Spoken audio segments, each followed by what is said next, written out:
আমি এখন অবস্থান করতেছি বিসমিল্লাহর পীর নামে খ্যাত সুলতান শাহ কমরউদ্দিন রুমি এর মাজারে। দেখতে এই যে সবুজ গম্বুজটা দেখতে অত্যন্ত চমৎকার।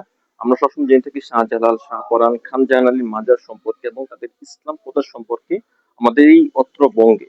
কিন্তু তাদের অন্তরালে যিনি আহ ইসলাম প্রচার করেছেন আমাদের এই বাংলাদেশ উপমহাদেশে, সেই সুলতান শাহ কমরউদ্দিন রুমি ৪৪০ হিজরিতে এই বাংলায় আগমন করেন। অর্থাৎ ইখতিয়ার উদ্দিন মোহাম্মদ বখতিয়ার খলজি যখন বাংলাদেশকে এই বঙ্গ অঞ্চলকে জয় করেন তারও প্রায় ১৫০ বছর পূর্বে, এবং শাহজালাল রহিমাহুল্লাহ যখন সিলেট বিজয় করেন গৌরগোবিন্দের সাথে যুদ্ধ করে তারও প্রায় ২৫০ বছর পূর্বে সুলতান শাহ কমরউদ্দিন রুমি এই অঞ্চলে আসেন। রুমি প্রথমে চট্টগ্রাম, অতঃপর বগুড়া থেকে নেত্রকোনার মদনপুর অঞ্চলে অবস্থান করেন। তৎকালীন ওই অঞ্চলের অমুসলিমদেরকে ইসলামের দাওয়াত দেওয়ার মাধ্যমে ইসলাম ধর্মে দীক্ষিত করতে থাকেন। এই খবর শুনতে পেয়ে রাজা মদন কোচ তার রাজদরবারে রুমি এবং তার সাথীদেরকে তলব করেন। রুমি এবং তার সাথীরা উপস্থিত হয়ে রাজাকে ইসলাম ধর্মের দাওয়াত দেন এবং ওই সময়ই আসর নামাজের অক্ত হয়ে যাওয়ায় তিনি রাজার কাছে আসর নামাজের আদায় করার জন্য অনুমতি প্রার্থনা করেন। তখন সকলেই ক্ষিপ্ত হয়ে গেলেও রাজা তাদেরকে বাজিয়ে দেখতে চাইলেন এবং বললেন, আমাদের রাজদরবারের নিয়ম হচ্ছে যখন কোনো মেহমান আসবে প্রথমে তাদেরকে শরবত খেতে হবে, অতঃপর অন্যান্য কাজ তারা করতে পারবে। সেই সূত্র অনুযায়ী রাজা শরবত আনতে বললেন ভয়ঙ্কর বিষ মিশিয়ে, এবং সুলতান শাহ কমরউদ্দিন রুমি এবং তার সাথীরা উক্ত শরবত পান করলেন এবং তাদের ওই সময় কোনো কিছুই হয়নি।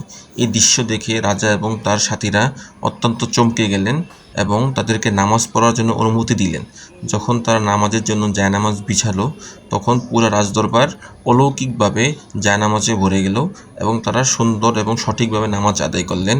এই দৃশ্য দেখে রাজার সাথীরা অনেকেই ইসলাম ধর্ম গ্রহণ করলেন এবং মদন কোচ তার রাজ্য ছেড়ে আসামের দিকে রওনা করেন।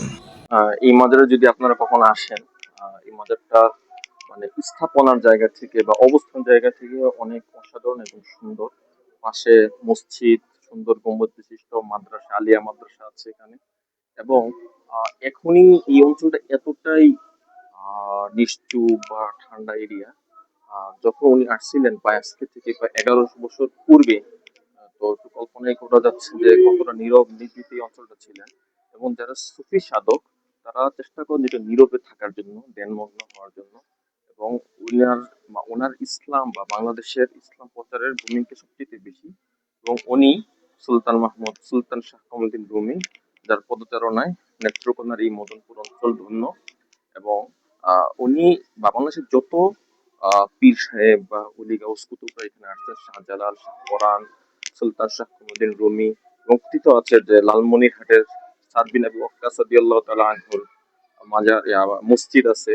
তো প্রত্যেকেই যে তাদের যে অবস্থানটা বা জামালপুরের প্রত্যেকেই যে আহ এই অঞ্চলগুলোতে বা বর্ডার অঞ্চলে এসে থেমে যাওয়ার নৈপথ্যটা বা এর রহস্যটা কোথায়? আমার কাছে যতটুকু মনে হয় যে ওনাদের আহ আসামের যে পাহাড়, মানে একদম কুড়িগ্রাম থেকে একদম সিলেট পর্যন্ত যে পাহাড়, তো এই পাহাড় ভেদ করে ওই পাশটা যাওয়াটা অনেক কঠিন। এমনিতেই নেত্রকোনা, সিলেট এগুলো খুব দুর্গম এরিয়া। তো এতটুকু আসার পরে সেই পাহাড় ভেদ করে আর যাওয়া পসিবল ছিল না। খুব অল্প মানুষ গিয়েছে। বাংলাদেশে ইসলামটা এত পরিমাণে প্রচার হওয়ার কারণ কি?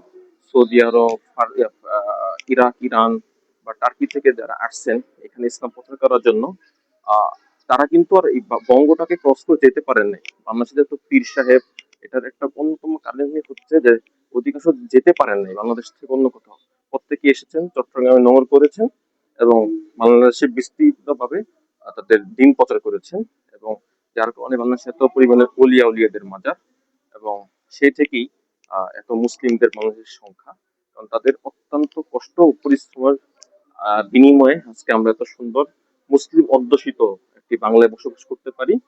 সর্বশেষ একটা কথাই বলতে চাই যে সবসময় তো যাওয়া হয় শাহজালাল, শাহপরান বা খানজাহান আলীর মাজারে। তো সুযোগ থাকলে অন্তত একবার হইলেও এই এরিয়াটাতে আসবেন, নেত্রকোনাতে। মানে একটু আসেন না, মানে যে জায়গাগুলা একটু অপরিচিত বা কেউ চিনে না বা ভাইরাল না, আসলে দেখতে ভালো লাগবে। হয়তো ভিডিওর ফুটেজ গুলা খুবই নর্মাল, বাট আসলে হয়তো বা অসাধারণ লাগবে আপনার কাছে এরিয়া গুলা। নেত্রকোনা অন্যতম একটা শহর বাংলাদেশের।